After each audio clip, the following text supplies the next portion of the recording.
প্রথমত বৈষম্য বিরোধী ছাত্র আন্দোলন জুলাই গণঅভ্যুত্থানের যে সেন্ট্রাল কানেক্টিং পয়েন্ট সব রাজনৈতিক দল, সিভিল সোসাইটি থেকে শুরু করে যারাই আন্দোলনে এসেছে, বৈষম্য বিরোধী ছাত্র আন্দোলন একটা সেন্ট্রাল পয়েন্ট হিসেবে সবাইকে কানেক্ট করেছে, সবাইকে নেতৃত্ব দিয়েছে।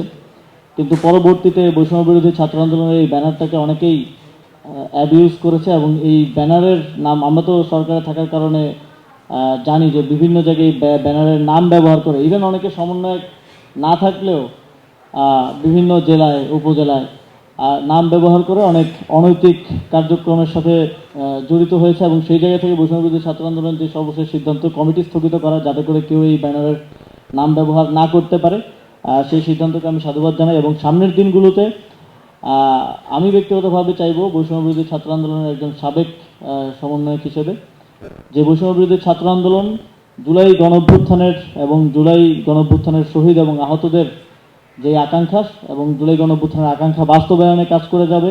এবং গণঅভ্যুত্থানের সময় যেভাবে সেন্ট্রাল কানেক্টিং পয়েন্ট হিসেবে তারা এই গণঅভ্যুত্থানকে সফল করেছে,